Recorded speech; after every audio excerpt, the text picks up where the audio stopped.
السلام علیکم ورحمۃ اللہ وبرکاتہ۔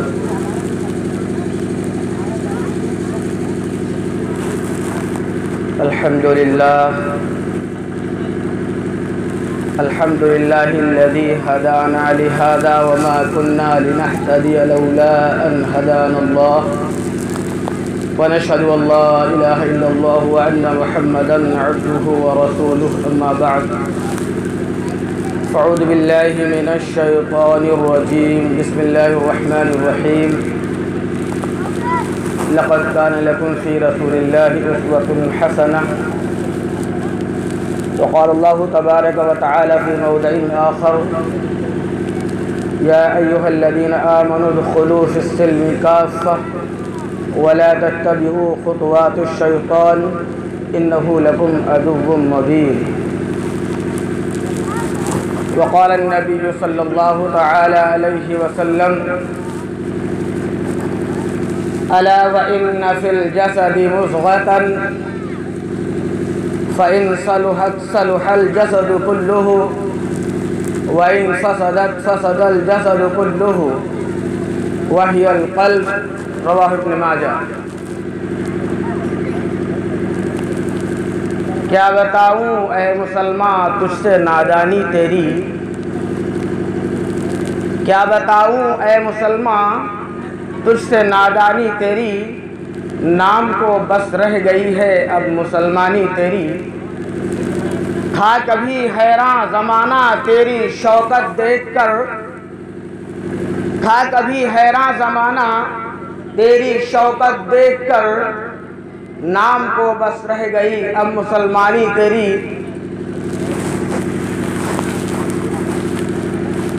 محترم بزرگان دین اور عزیز دوستوں اور پس پردہ بیٹھی ہوئی ہماری مائیں اور بہنیں،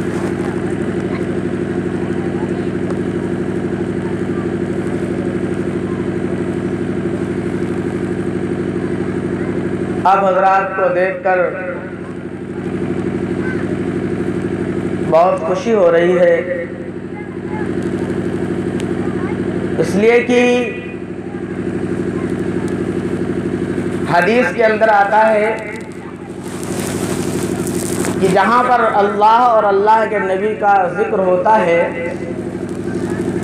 تو ایسی مجلسوں کو فرشتے پروانہ وار گھیر لیتے ہیں،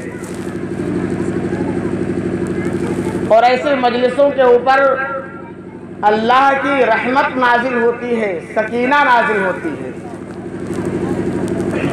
اور ایسی مجلسوں پر اللہ رب العزت کی مغفرت کے وعدے ہیں۔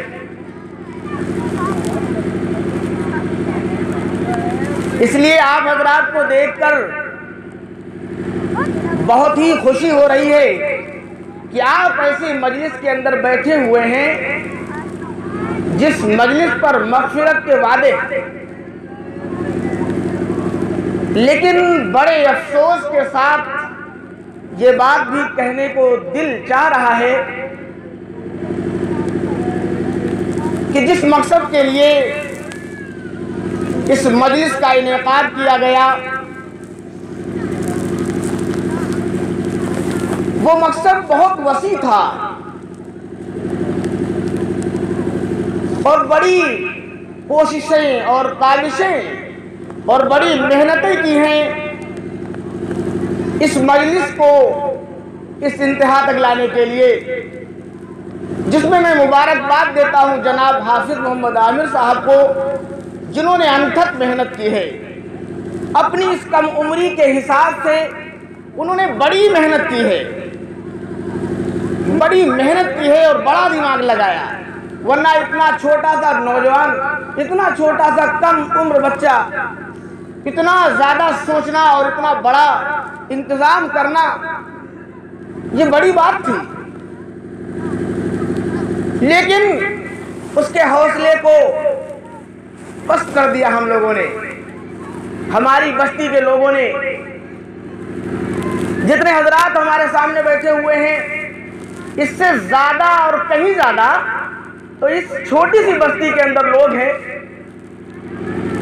اور بغل والی بستی الحمدللہ وہاں تو اور کافی لوگ ہیں، لیکن ہمارے تمام مسلمانوں نے یہ ثابت کر دیا کہ ہماری زندگی کا اصل مقصد کیا ہے۔ جس طرح وہ اپنی زندگی گزار رہے ہیں اسی طرح گزارنے کو کامیابی تصور کر رہے ہیں۔ کوشش یہ کی گئی تھی کہ ایک موقع تھا جہاں پر زیادہ لوگوں کو اکٹھا کر کے اور ان کے سامنے کچھ اصلاحی باتیں کی جاتی، اصلاح کی بات کی جاتی۔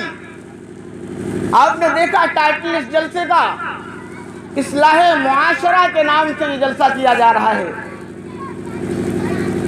مگر پھر بھی ہم لوگوں کی سمجھ میں یہ بات نہیں آئی کہ ہماری اصلاح کی بات ہوگی، ہمارے لیے ایک بہتر موقع چنا گیا ہے جہاں پر کچھ باتیں ہم کو سننے کے لیے ملیں گی، تو ہمیں تو بڑھ چڑھ کر کے حصہ لینا چاہیے تھا، ہمیں تو بہت کوشش کرنی چاہیے تھی اس پروگرام کو کامیاب بنانے کی، مگر ہم نے محنت نہ کی ہوتی تو کم سے کم کہ تمہاری مائک کچھ بہت زیادہ کھینچتی کیا ہے، بولنے سے تو بڑا مشکل رہے گا، پانی منگوا لو کیونکہ اتنا زیادہ منہ سوکھتا ہے۔ تو میں یہ عرض کر رہا تھا کہ بھائی زیادہ پروگرام کو عروج پر پہنچانے کے لیے محنت نہ کر سکتے تو کم سے کم اپنی حاضری یہاں حاضر ہو جاتے۔ علماء جو بیان کرنے کے لیے آئے ہیں، بات سنانے کے لیے، دین کی بات کرنے کے لیے، آپ کی اصلاح کے لیے اور اپنی اصلاح کے لیے، تو کم سے کم وہ باتیں ہم تک پہنچتی اور اس مبارک مجلس کے اندر ہماری شرکت بھی ہو جاتی ہے۔ اس لیے میں عرض کرنا چاہتا ہوں کہ بھائی جو اپنے بستروں پر بیٹھے ہوئے لیٹے ہوئے ہوں، اگر ان تک مائک کی آواز پہنچ رہی ہو تو برائے مہربانی وہ کوشش کر کے تھوڑا سا وقت قربان کر دیں، اللہ کے لیے، اپنے لیے، اپنی ذات کے لیے، اپنی اصلاح کے لیے تھوڑا سا وقت جو ہے وہ قربان کر دیں، اس سے بہت زیادہ فائدہ ملے گا انشاءاللہ۔ عزیز ساتھیوں، میں نے قرآن کریم کی ایک آیت تلاوت فرمائی، یا ایھا الذین آمنوا ادخلوا فی السلم کافہ، اے ایمان والو تم پورے اسلام میں داخل ہو جاؤ، پورے کے پورے اسلام میں داخل ہو جاؤ۔ اللہ رب العزت کا مطالبہ کیا ہے؟ پورے کے پورے اسلام میں داخل ہو جاؤ۔ اب ہمیں اپنے اوپر غور کرنا چاہیے کہ ہم اسلام میں کتنا داخل ہوئے ہیں، ہم اسلام میں کتنا داخل ہوئے ہیں۔ اندازہ لگائیے، جو اپنے گریبان کے اندر جھانک کر کے ہم دیکھیں گے تو ہمیں احساس ہو جائے گا اس بات کا ابھی تک تو ہم پہلے اسٹیپ پر بھی نہیں پہنچے، ابھی میں نے پہلا درجہ نہیں پاس کیا ہے، ابھی ہماری زندگی کے اندر جو ہے ایمان کی جو مضبوطی ہونی چاہیے تھی وہ ایمان ہی مضبوط نہیں ہو پایا۔ اگر ہمارے اندر ایمانی رمق تیز ہوتی تو ہمیں اپنے گھروں سے نکلنے پر مجبور کر دیتی اور ہم اس محفل کے اندر حاضر کرتے۔ عزیز ساتھیوں، ہمیں غور کرنے کی ضرورت ہے۔ اللہ رب العزت کا مطالبہ پورے کے پورے اسلام میں داخل ہونے کا ہے۔ صحابہ کرام پورے اسلام میں داخل ہوئے تھے، ہر قدم کے اوپر اور ہر وقت اللہ رب العزت کی مدد ان کے سامنے شامل تھی۔ آج میرے عزیز ساتھیوں، ہمارے ساتھ کوئی مدد نہیں ہو رہی، ہمارے ساتھ کوئی مدد نہیں ہو رہی۔ کیوں؟ اس لیے کہ ہم جو ہے اسلام میں داخل نہیں ہوئے، ہم نے تو مذاق بنا رکھا ہے، ہم اپنے اعتبار سے اپنی زندگی گزار رہے ہیں، مگر کبھی بھی ہم اس بات کا احساس نہیں کرتے ہیں کہ جو ہے کوئی بھی انسان جب کوئی عمل کرتا ہے تو اس کے اس عمل کرنے پر اللہ رب العزت کی طرف سے 4 سرکاری گواہ متعین ہوتے ہیں جن کا جھٹلایا جانا غیر ممکن ہے، جن کو کوئی جھٹلا نہیں سکتا۔ 4 سرکاری گواہ کوئی بھی عمل جب انسان کرتا ہے، سب سے پہلا گواہ زمین ہے۔ سب سے پہلا گواہ زمین ہے۔ زمین کے جس حصے کے اوپر ہم نے کوئی بھی عمل کیا ہے، آپ نے نماز پڑھی ہے، آپ نے روزہ رکھا ہے، آپ نے جو ہے کسی کی مدد کی ہے، آپ نے جو ہے کسی کے ساتھ کوئی بھی رہنمائی کا معاملہ کیا ہے، کوئی بھی اچھا کام کیا ہے آپ نے اس زمین کے کسی خطے کے اوپر، تو حصہ ارض بروز قیامت گواہی دے گا کہ اس بندے نے جو ہے میرے اوپر اس اچھے عمل کو کیا تھا۔ اور اس کے برخلاف اگر آپ نے زمین کے کسی حصے کے اوپر کوئی بھی غلط کام کیا ہے، کوئی بھی غلط کام کیا ہے، آپ نے جوا کھیلا، تاش کھیلے، آپ نے جو ہے غلط کوئی بھی کام کیا ہے، آپ سمجھ لیجئے کہ یہ زمین کل قیامت کے دن ہمارے اس عمل کی گواہی دے گی۔ ہم اپنے آپ کو دنیا والوں سے کتنا بچائیں؟ آپ بچاتے رہیے، مگر زمین گواہ ہے، پھر تو آپ اپنے آپ کو کہاں تک بچائیں گے؟ بچا نہیں سکتا کوئی۔ اس لیے میرے عزیز ساتھیوں، ہمیں کوئی بھی عمل کرنے سے پہلے اس بات کے اوپر دھیان دینا چاہیے کہ اللہ رب العزت نے جو زمین کو ہمارے عمل کی گواہی کے لیے بنایا ہے، ہم اس سے بچ نہیں سکتے۔ اور دوسرا گواہ کرامن کاتبین۔ ہم اور آپ اکثر سنتے رہتے ہیں ہمارے شانوں کے اوپر، ہمارے کندھے کے اوپر جو ہے 2 فرشتے متعین ہیں نیکی اور بدی لکھنے کے لیے۔ کرامن کاتبین یعلمون ما تفعلون۔ کرامن کاتبین وہ سب جانتے ہیں جو تم کرتے ہو، تمہارے ہر عمل کی خبر ہے ان کو، تمہارے ہر عمل کو وہ قلم بند کر رہے ہیں، تمہارے ہر عمل کو وہ لکھ رہے ہیں۔ اب اندازہ لگائیے کیا اسے آپ جھٹلا سکتے ہیں؟ آپ کوئی بھی عمل کرتے ہیں، کوئی بھی عمل، تو کرامن کاتبین اس کو نوٹ کرنا، لکھتے ہیں اس کو۔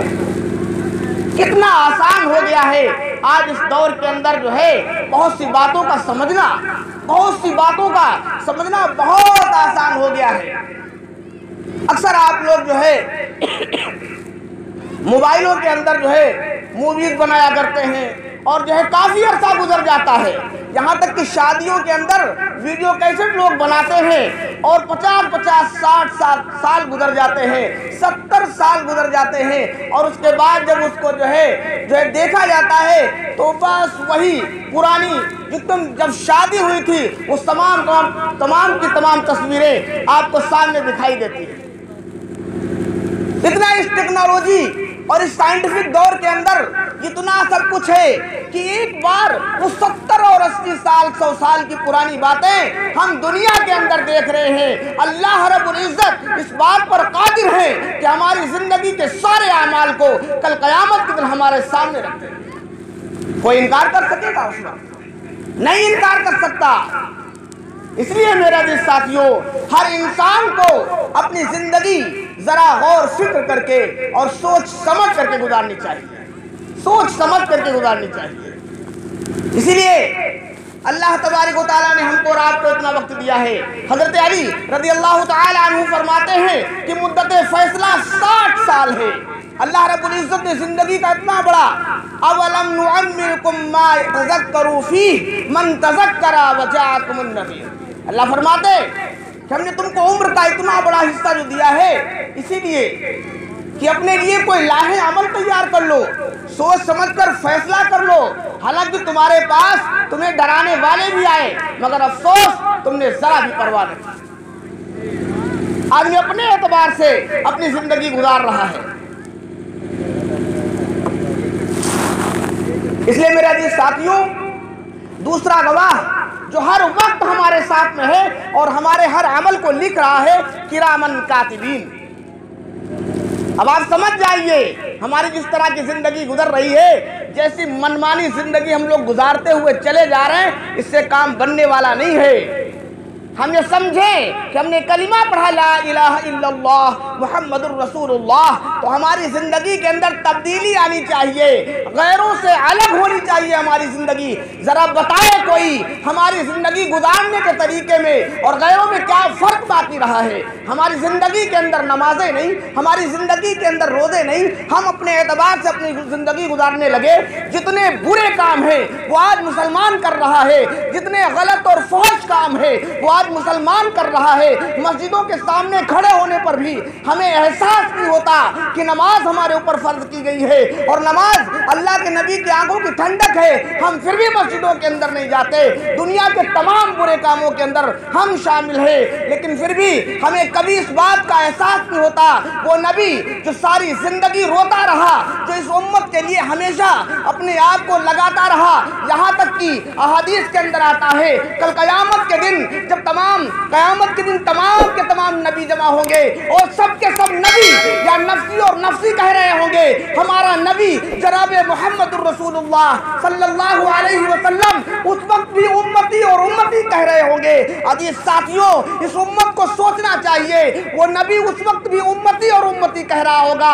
یہاں تک کہ احادیث کے اندر آتا ہے کہ تمام کے تمام نبیوں کی کرسیاں ہوں گی، وہ اپنی مسجدوں کے اوپر بیٹھے ہوئے ہوں گے، اپنی کرسیوں کے اوپر تشریف فرما ہوں گے، مگر اگر کوئی اس میدان کے اندر وہاں پر نہیں دکھ رہا ہوگا تو وہ پیارے آقا نظر نہیں آ رہے ہوں گے۔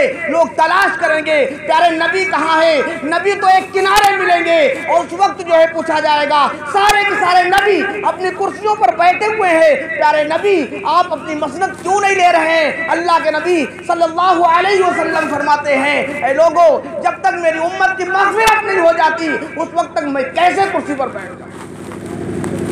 اندازہ لگائیے میرے عزیز ساتھیوں، ایسے نبی کی سنتوں کو دن رات ہم دھڑلے کے ساتھ چھوڑ رہے ہیں، ایسے نبی کے طریقے کو ہم اپنانا نہیں چاہتے، ہم غیروں کے طریقوں میں اپنی کامیابی تصور کرتے ہیں۔ اس لیے میرے عزیز ساتھیوں، دوسرا گواہ آپ کی سمجھ میں آ گیا، کرامن کاتبین یعلمون ما تفعلون، اور تیسرا گواہ ہمارے نامہ اعمال، نامہ اعمال وَإِذَا الصُّحُفُ نُشِرَتْ، اور جس دن نامہ اعمال کھول دیے جائیں گے۔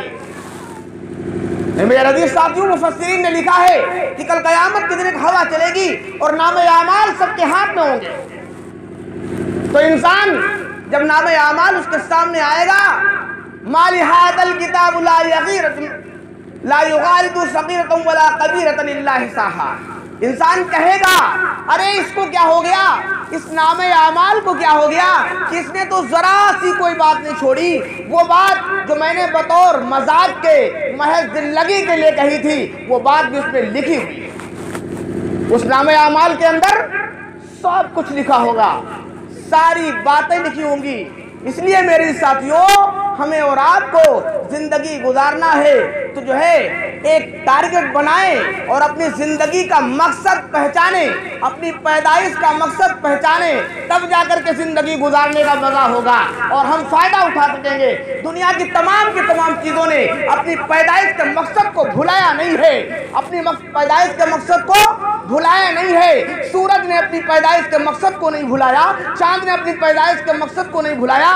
اتنی بڑی بڑی چیزیں جو اللہ رب العزت نے جس مقصد کے لیے پیدا کی تھی، وہ ساری کی ساری چیزیں اپنی پیدائش کا مقصد یاد کیے ہوئے ہیں اور اس کے مطابق اپنی زندگی گزار رہی ہیں۔ یہاں تک کہ ہم مادی چیزوں کی بات آپ کے سامنے کریں گے۔ آپ کے پاس موبائل ہوگا، سب کے پاس موبائل ہے، آپ ذرا موبائل کو دیکھیے، جس وقت آپ گانا سن رہے ہیں، آپ تقریر سن رہے ہیں، آپ نعتیں سن رہے ہیں، آپ غرضے کی کوئی بھی عمل موبائل پر کر رہے ہیں، آپ اس کو سن رہے ہیں، لیکن موبائل کی پیدائش کا مقصد کیا ہے؟ موبائل کی پیدائش کا مقصد ہے بات کرنا۔ موبائل کس لیے بنایا گیا تھا؟ بات کرنے کے لیے بنایا گیا تھا، لیکن جیسے جیسے حالات آتے گئے، ضرورتیں بڑھتی چلی گئیں، اس میں بہت طرح کے فنکشن آتے چلے گئے، لیکن اس کی پیدائش کا مقصد بات کرنا ہے۔ تو جس وقت فون آتا ہے اس وقت ساری چیزیں بند ہو جاتی کہ نہیں، آپ تجربہ کر کے دیکھیں۔ ابھی اگر آپ نے تجربہ نہ کیا ہو تو تجربہ کر کے دیکھیے، آپ کا گانا بند ہوتا کہ نہیں ہوتا؟ اپنے آپ کی تقریر اور نعت بند ہوتی کہ نہیں بند ہوتی؟ اپنے آپ۔ جیسے فون آتا ہے اسٹاپ ہو جاتا ہے سب، یہ الگ بات ہے کہ اس کے اندر یہ فنکشن ہے کہ آپ بات کرتے رہیں اور پھر آپ چالو کر لیں اپنا موبائل، پھر آپ سن سکتے ہیں بات کرتے ہوئے بھی، لیکن جس وقت فون آتا ہے اس وقت جو ہے ساری چیزیں سٹاپ ہو جاتی ہے۔ موبائل نے بھی اپنے پیدائش کے مقصد کو نہیں بھولا، لیکن بھولا اگر کوئی اپنی پیدائش کا مقصد ہے تو وہ انسان، وہ یہ انسان جسے اللہ رب العزت نے وہ بیش قیمت نعمت دی تھی جو اللہ کے بھی خزانے میں سب سے بیش قیمت نعمت تھی، جو ایمان کی نعمت تھی، وہ اپنی پیدائش کا مقصد بھول گیا۔ اللہ رب العزت نے قرآن فرمایا کہ ہم نے انسان اور جنات کو محض اپنی عبادت کے لیے پیدا کیا، محض اپنی عبادت کے لیے پیدا کیا ہے، یہ مقصد تھا۔ لیکن انسان دنیا کے اندر دنیا کا بندہ بن گیا اور اپنی ضرورتیں اپنے آپ پوری کرنے لگا، اپنی ضرورتیں اپنے آپ پوری کرنے لگا، اور یہ سمجھتا ہے کہ اگر ہم نہیں کریں گے تو کچھ نہیں ہوگا، سب کچھ ہمارے کرنے سے ہو رہا، سب کچھ ہمارے کرنے سے ہو رہا۔ لیکن انسان کبھی دھیان نہیں دیتا کہ سب کچھ کرنے والی ذات اللہ رب العزت کی ہے، آپ کے کرنے سے کچھ بھی نہیں ہو رہا، آپ کرنے سے کچھ بھی نہیں ہو رہا۔ اس لیے میرے عزیز ساتھیوں، کم سے کم تھوڑا سا تو ہم جاگ جائیں۔ اتنے پروگرام، اتنی تقریریں، اتنے وعد و نصیحت، مگر ہم ہمیشہ سوتے رہتے ہیں۔ کبھی بھی ہمیں اس بات پر دھیان ہی نہیں جاتا کہ ان تمام جلسوں کا، ان تمام وعد و نصیحتوں کا مقصد ہماری زندگی کے اندر تبدیلی ہے، مگر ہم اپنی زندگی کے اندر تبدیلی لانے کی کبھی بھی کوشش نہیں کرتے۔ تو 3 گواہ ہو گئے بھائی آپ کے، اور چوتھا گواہ بڑا خطرناک ہے۔ چوتھا گواہ آپ کا اپنا جسم ہے، آپ کا اپنا جسم ہے، یہ ہاتھ ہیں، یہ پیر ہیں، یہ چہرہ ہے، یہ پورا کا پورا جسم آپ کا جو ہے یہ گواہ بنے گا کل قیامت کے دن۔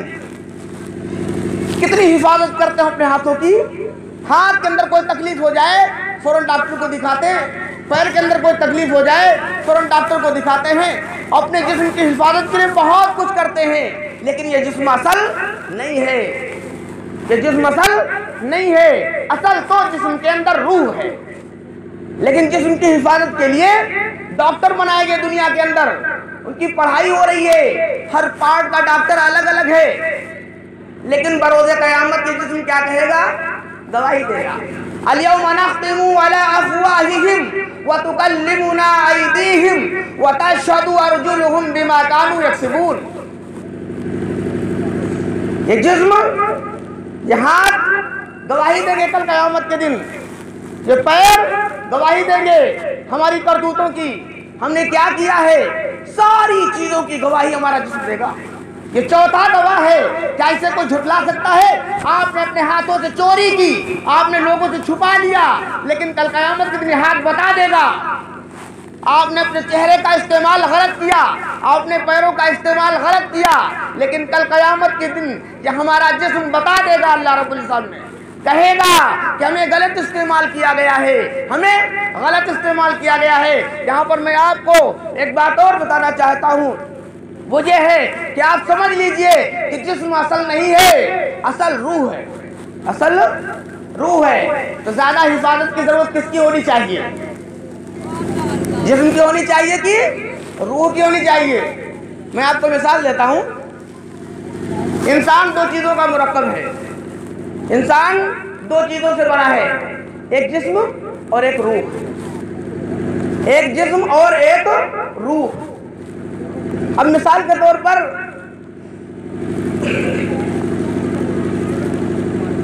ایک جو ہے انسان ہے اور اس کے پاس ایک سواری، اور اس کے پاس صرف اتنی جگہ ہے، ایک کمرہ ہے، کڑاکے کی سردی ہے، بہت سخت۔ اگر وہ سواری کی حفاظت کر لے، بھائی سواری ہے اس کی اگر حفاظت کرتا ہے تو سوار کڑاکے کی سردی سے مر جائے گا، تو سواری بے فائدہ ہے، سوار تو مر گیا۔ لیکن اگر سوار اپنی حفاظت کر لے تو سواری تو بہت مل جائیں گی، اور نہ بھی ملے تب بھی کام چل جائے گا۔ تو مثال یہ ہے کہ سوار کی مثال روح کی ہے، اور سواری کی مثال جسم کی ہے، سواری کی مثال جسم کی ہے۔ تو اب انسان جسم کی حفاظت کے لیے بہت کچھ کرتا ہے، بہت ساری چیزیں جسم کی حفاظت کے لیے کر رہا ہے، لیکن روح کی حفاظت کے لیے کچھ نہیں کرتا۔ تو کیا یہ عقل مندی ہے؟ جس طرح جسم کو باقی رکھنے کے لیے انسان کو کھانے کی ضرورت ہوتی ہے، اگر انسان کو کھانا نہیں ملے گا تو یہ پیٹ بھوک کی وجہ سے انسانی جسم کو لے مرے گا، یہ انسان ختم ہو جائے گا، مر جائے گا۔ ایسے ہی روح کی غذا جو ہے وہ اللہ کا ذکر ہے۔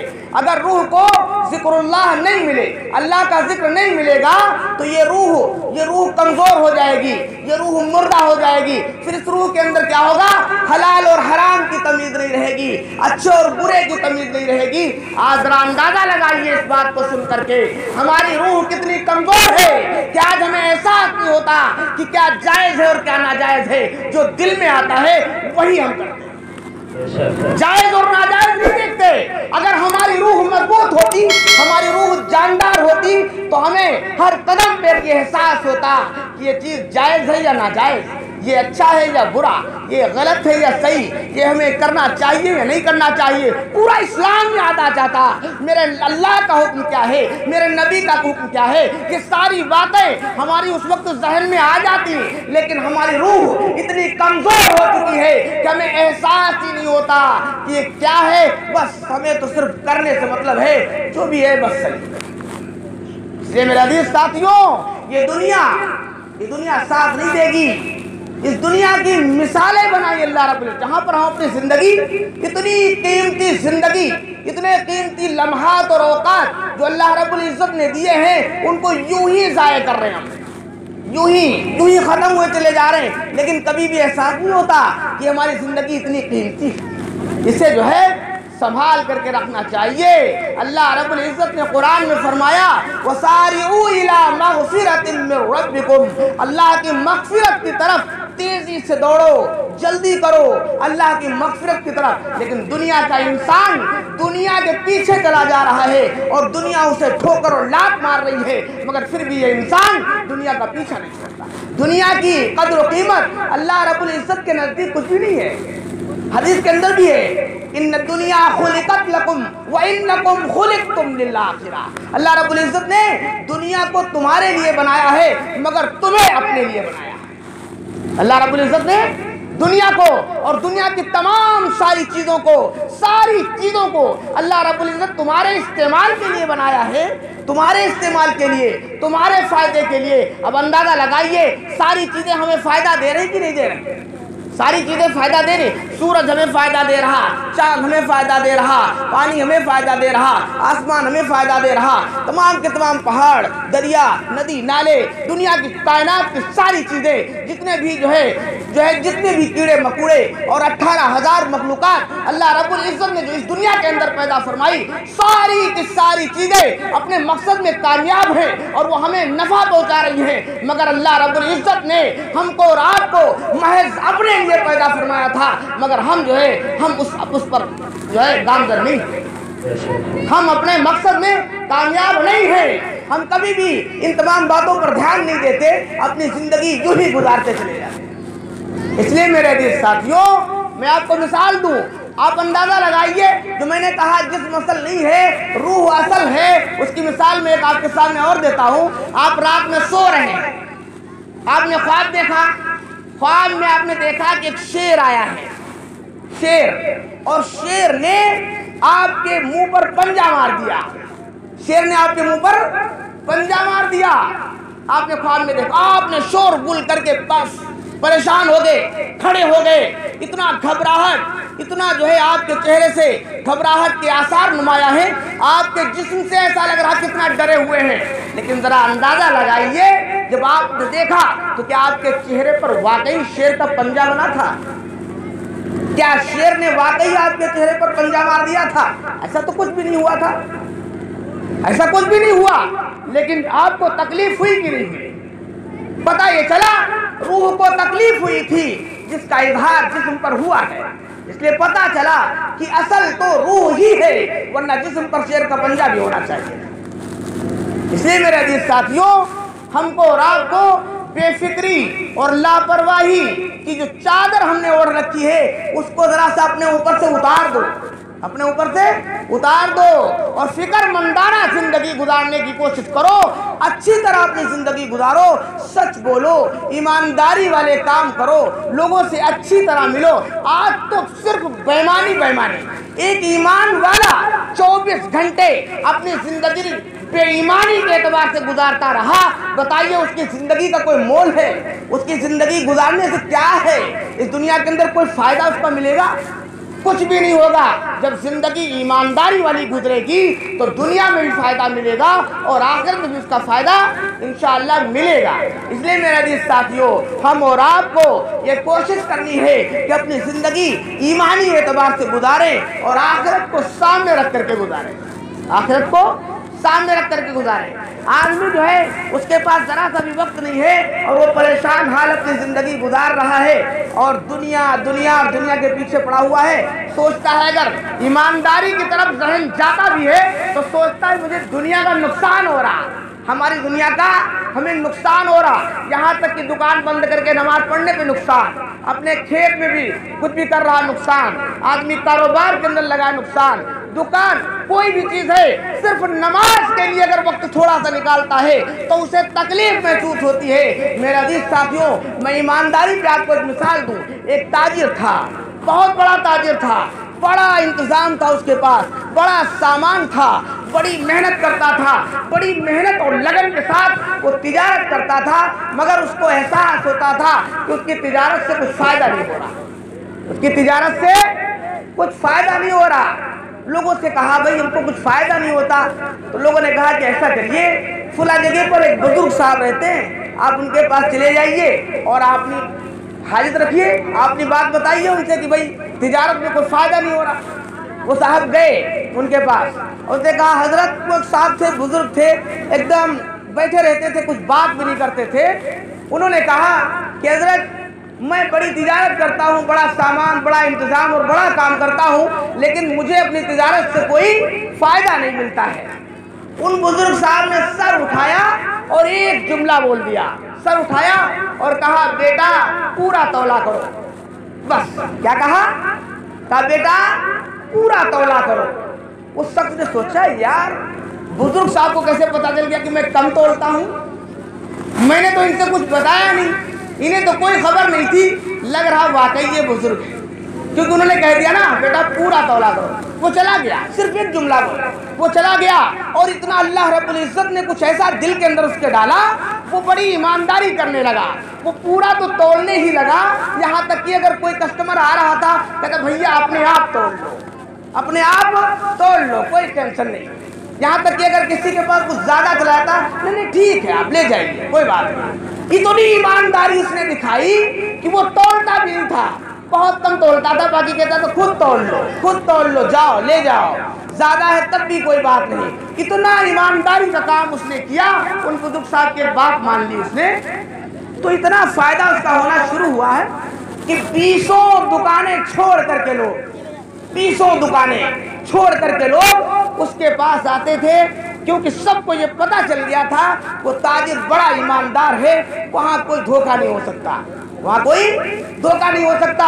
اتنا فائدہ ہوا، اتنا منافع ہوا اس تاجر کا کہ اس نے کیا کیا، وہ بانٹ تولنے والے ترازو میں جو تھے اس نے لوہے کے بنوا لیے، اس نے سونے کے بنوا لیے۔ اتنا فائدہ ہوا کہ تولنے والے بانٹ بھی سونے کے بنوا لیا، اتنا پیسہ۔ اب اس کے بعد وہ پھر گیا ان بزرگ صاحب کے پاس، جلدی سے گیا اور کہا کہ حضرت آپ کی ایک چھوٹی سی بات پر میں نے عمل کر لیا ہے، میں پورا تولنے لگا ہوں، بڑی ایمانداری سے کام کیا، اتنا فائدہ ہوا میرا اس ایمانداری کی وجہ سے کہ میں نے یہ بانٹ سونے کے بنوائے ہیں اور میں انہیں لے کر کے آیا ہوں، بہت بڑا میں تاجر بن گیا آپ کی نصیحت کی وجہ سے۔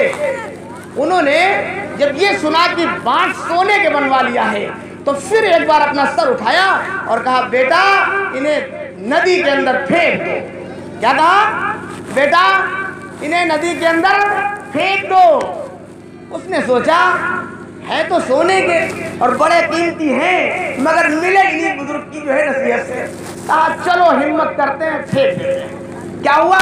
وہ گیا اور آنکھیں بند کر کے اس نے دریا کے کنارے وہ بانٹ ڈال دیا، پھینک دیا اس کو، پھر اپنے کاروبار میں چلا گیا۔ بڑی محنت و مشقت کی اور پھر بھی اپنا کام دھام کرتا رہا۔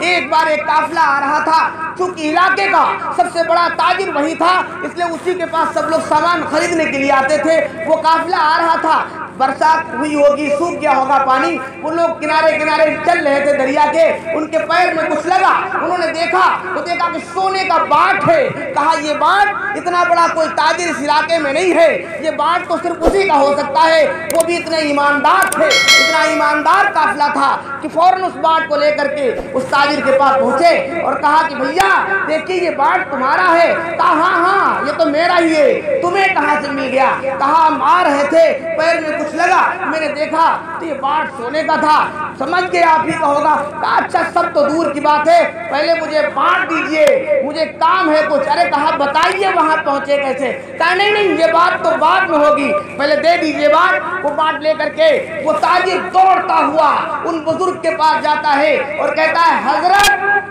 آپ مجھ سے قسم لے لیجئے، آپ کیسی بھی بات آپ مجھ سے پوچھ لیجئے، میں نے آپ کی نصیحت پر ان بانٹ کو جو ہے دریا میں پھینک دیا تھا، لیکن میں کیا کروں، آج ایک قافلہ آیا ہے تو وہ بانٹ دیکھیے پھر میرے پاس آ گیا ہے۔ تو انہوں نے سر اٹھایا اور کہا بیٹا جب ایمانداری ہوتی ہے تو پھینکی ہوئی چیز بھی واپس آتی ہے، تم نے ایمانداری کی ہے اس لیے اب یہ تمہارے لیے ہے، اگر تم ایمانداری کرو گے تو تمہاری محنت ضائع اور ضائع نہیں ہوگی، تم پھینک بھی دو گے تب بھی تمہارے پاس واپس آئے گی۔ اس لیے میرے ایمانی بھائیوں ذرا غور کرو، ذرا سا ڈنڈی مار دینے میں ہم کتنے بڑے ہو گئے، کتنا ہم نے کما لیا ہے، ذرا سا لوگوں کو دھوکہ دینے میں ہم نے کیا بنا لیا ہے، ذرا سا لوگوں کو چکما دینے پر اور تھوڑا سا ان کو جو ہے نقصان پہنچا دینے پر ہماری کون سی بڑی صحت بن گئی ہے اور کتنی بلڈنگیں بنا لی ہم نے۔ اگر ذرا سا احساس ہو جائے اور اسی چیز کو سدھار لیں اور اپنے نبی کی زندگی کو سامنے رکھیں اور ایمانداری کو اپنائیں تو واقعی انشاءاللہ ہماری زندگی کے اندر چار چاند لگیں گے اور ہم کامیاب ہوں گے، اس دنیا کے اندر بھی اور آخرت کے اندر بھی ہم کامیاب ہوں گے۔ جو اصل زندگی وہ آخرت کی زندگی ہے، اصل زندگی آخرت کی زندگی ہے، یہ زندگی اصل نہیں ہے، یہ چند دن کی زندگی ہے، اور اس کے لیے اتنی بڑی لامحدود زندگی کو اگر کوئی داؤں پر لگا دے تو وہ کامیاب نہیں ہے، وہ عقل مند نہیں ہو سکتا۔ اس لیے اللہ کے نبی صلی اللہ علیہ وسلم نے فرمایا عقل مند اور ہوشیار تو وہ آدمی ہے جو مرنے سے پہلے مرنے کی تیاری کر لے، اور ہمیں تو احساس نہیں ہوتا، بغیر عشاء کی نماز پڑھے سو جاتے ہیں، پتہ نہیں کیسے سو جاتے ہیں۔ کبھی اس بات پر دھیان دینا چاہیے، رات میں کھانا کھا کے بغیر نماز پڑھے سو جائے انسان اور اسے احساس نہ ہو، وہ بھی کوئی انسان ہے، وہ بھی ایمان والا ہے؟ ایسا تو سمجھ میں نہیں آتا ہے۔ ایسی لاپرواہی کہ بالکل احساس مر گیا، انسان کے اندر دل مردہ ہو گیا۔ میں نے حدیث پڑھی تھی، بھول گئے، اتنا ٹائم ہی نہیں مل پایا کہ اس حدیث کے بارے میں بتاؤں۔ سب سے پہلے میں نے ایک حدیث آپ کے سامنے پڑھی تھی، الا وَإِنَّ فِي الْجَسَدِ مُضْغَةً، ہمارے جسم کے اندر ایک گوشت کا لوتھڑا ہے، ہمارے جسم کے اندر ایک گوشت کا لوتھڑا ہے، فَإِن صَلُحَتْ صَلُحَ الْجَسَدُ كُلُّهُ، اگر وہ لوتھڑا درست ہو جائے، اگر وہ صحیح زندگی گزارنے لگے، ٹھیک ہو جائے تو سب ٹھیک ہو جائے گا۔ وَإِن فَسَدَتْ فَسَدَ الْجَسَدُ، اگر وہ خراب ہو گیا تو سب خراب ہو جائے گا، وہی خراب ہو گیا ہے۔ میں بالکل سچ کہہ رہا ہوں، اپنے دلوں میں، میں دل کی بات کر رہا ہوں۔ حدیث میں وہی القلب، وہ کیا ہے؟ لوتھڑا گوشت کا کیا ہے؟ وہ دل ہے۔ ہمارے جسم کے اندر جو لوتھڑا ہے وہ دل ہے، اگر یہ دل درست ہو جائے تو بتاؤ سب بنے گا کہ نہیں بنے گا؟ سب بنے گا۔ یہ دل خراب ہے جس کی بنا پر یہ چند لوگ ہیں، اگر یہ دل صحیح ہوتا تو یہاں پر جگہ نہ ہوتی، یہاں اتنا مجمع ہوتا کہ جگہ نہ ملتی۔ دل کہتا ہے گالی بک تو کسی کو گالی بکتا ہے، دل کہتا ہے چوری کر تو چوری کرتا ہے، دل کہتا ہے میڑ پہ نکلتا ہوا چلا جا رہا، اس کے کھیت کا گنا بڑا اچھا ہے، ذرا سا ایک دو گنے توڑ لے، بغیر اجازت کے توڑ لیتا ہے، چوری کرتا ہے کہ وہ جائز ہے، دل کہتا ہے، اس لیے غلط کی طرف اس کا ہاتھ چلتا ہے، دل کہتا ہے یہ بہت قابل بن رہا ہے، چل اس کی برائی کر، اس کی غیبت کر، اس کے ساتھ دھوکہ کر، اس کو غلط راستہ بتا، اس کو غلط جو ہے مشورہ دے۔ جب دل جو کہتا ہے وہی انسان کرتا ہے۔ میرے عزیز ساتھیوں، اگر یہ دل بگڑا نہ ہوتا تو ہماری زندگی درست ہوتی، اس لیے دل بنانے کی ضرورت ہے۔ جب دل درست ہو جائے گا، اعمال درست ہو جائیں گے، ہمارے منہ سے نکلنے والی بات صحیح ہوگی، ہم لوگوں کو صحیح صلاح دیں گے، ہم لوگوں کی چیزوں کو بغیر اجازت کے نہیں چھوئیں گے، ہمارا دل منع کر دے گا، یہاں تک کہ کوئی بھی غلط چیز آدمی احساس پیدا ہوتا ہے، نہیں یہ تو ہمیں نہیں کرنا ہے، یہ ہمیں نہیں کھانا ہے، ادھر ہمیں نہیں جانا ہے، یہ دل کہتا ہے۔ لیکن آج ہماری زندگی جو گزر رہی ہے، دوستوں بزرگوں کیا بتایا جائے، بہت ساری چیزیں ہیں، جیسے ایک بیماری ہو تو اس کا علاج کیا جائے، اگر پورا کا پورا جسم بیماریوں سے چھلنی ہو جائے، پورے جسم کے اندر بیماریاں پیدا ہو جائیں، کس کس بیماری کا علاج کیا جائے، ساری بیماریاں ہمارے اندر ہیں، ساری بیماریوں کو گنانے کی ضرورت نہیں، آپ اپنے گریبان کے اندر جھانک کر کے دیکھیے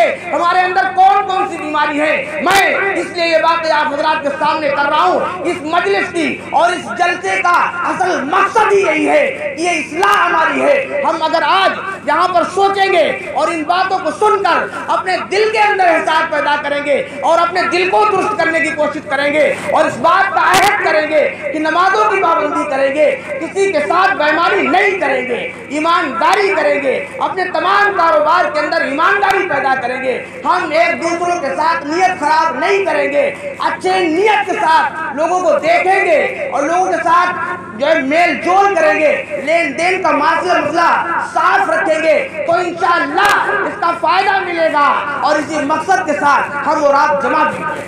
اس لیے میرے عزیز ساتھیوں،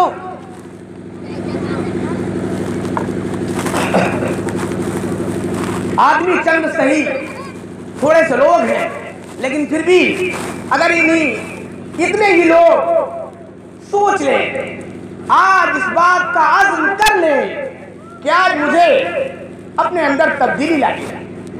اللہ اتنے بڑے غفور الرحیم ہیں، اتنے بڑے غفور الرحیم کہ کتنے بھی گناہ ہم نے کیے ہیں، لیکن ایک بار بھی سچے دل سے اللہ کی بارگاہ میں حاضر ہو جائیں، اللہ معاف کر دیتا ہے۔ اللہ رب العزت سے توبہ کی جائے، مگر ہماری توبہ بھی تو عجیب ہے، ہماری توبہ بھی عجیب، اللہ توبہ ہم لوگ کہتے رہتے ہیں، اللہ توبہ کہنا کافی نہیں ہے، اللہ توبہ کہنا صرف کافی نہیں ہے، توبہ کی کچھ شرطیں ہیں، پوری طریقے سے جو ہے توبہ کی جائے۔ نمبر 1، جس گناہ کو کیا ہے اس کو گناہ سمجھے، جس گناہ کو کیا ہے اسے گناہ سمجھے۔ نمبر 2، اسے ہمیشہ کے لیے چھوڑ دے، اور نمبر 3، آئندہ نہ کرنے کا عزم اور ارادہ کرے۔ 3 باتیں ہو گئی، ایسی توبہ قبول ہے اللہ کے نزدیک۔ نمبر 1، جو گناہ کیا اس کو گناہ سمجھے اور ندامت اور شرمندہ ہو اس گناہ کے اوپر، اور نمبر 2، اس کو ہمیشہ کے لیے چھوڑ دے، اور نمبر 3، آئندہ نہ کرنے کا پختہ عزم اور ارادہ کرے کسی بھی عمل کے لیے، اللہ رب العزت اسے معاف کر دے۔ لیکن ایسی توبہ کی جائے، گناہ ہوتے ہی انسانوں سے ہوتے رہتے ہیں گناہ، لیکن کم سے کم پکی توبہ کی جائے تو انشاءاللہ تبدیلی آئے گی۔ لیکن اگر ہم توبہ نہیں کریں گے اور اس کے لیے سوچیں گے نہیں، اپنی زندگی بنانے کی فکر نہیں لیں گے، تو پھر جو ہے وہ نقصان ہی نقصان۔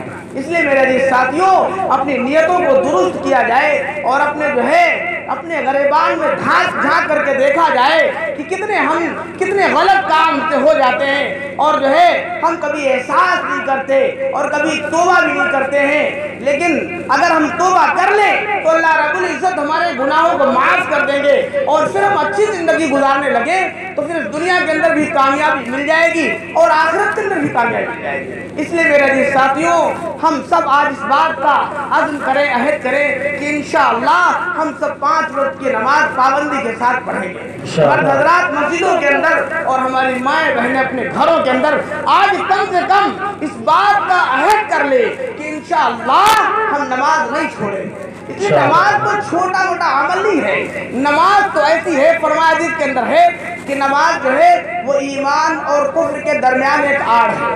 مثلا آپ کا ایک کمرہ تھوڑا بڑا ہو اور اس کے اندر آپ پارٹیشن کر دیں، دیوار بنا دیں تو 2 ہو جاتے ہیں، 2 کمرے ہو گئے، بیچ میں دیوار بنا دیا، اگر وہ دیوار ہٹا دو تو 1 بچے گا نا۔ اب آپ سمجھ لیجئے ایسے ہی نماز، کفر اور ایمان کے درمیان نماز کیسے آڑ ہے، جسے کمرے کے اندر ایک آڑ، ایک دیوار بنی، وہ دیوار ہم نے ہٹا دی، ہم لوگ نماز پڑھتے ہی نہیں۔ اب بتائیے کتنا قریب ہو گئے ہیں کفر کے۔ اس لیے ہمیں تو ہر وقت توبہ کرنا چاہیے، استغفار کرنا چاہیے، اور آج اس بات کا انشاءاللہ ہم 5 وقت کی نماز پابندی کے ساتھ پڑھیں گے اور ایمانداری کے ساتھ اپنے کاموں کو کریں گے، اور کسی کے ساتھ دھوکہ دھڑی اور غلط کام نہیں کریں گے، اپنے جسم کا استعمال صحیح اور اچھے کاموں میں کریں گے۔ اللہ تبارک و تعالیٰ ہم سب کو کہنے سنت سے زیادہ عمل کرنے کی توفیق نصیب فرمائے۔ وآخر دعوانا الحمدللہ رب العالمین۔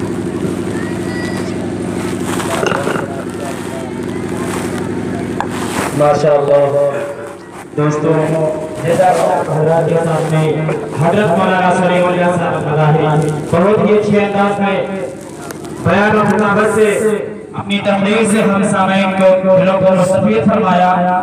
دوستوں آئیے ہم ایک مرتبہ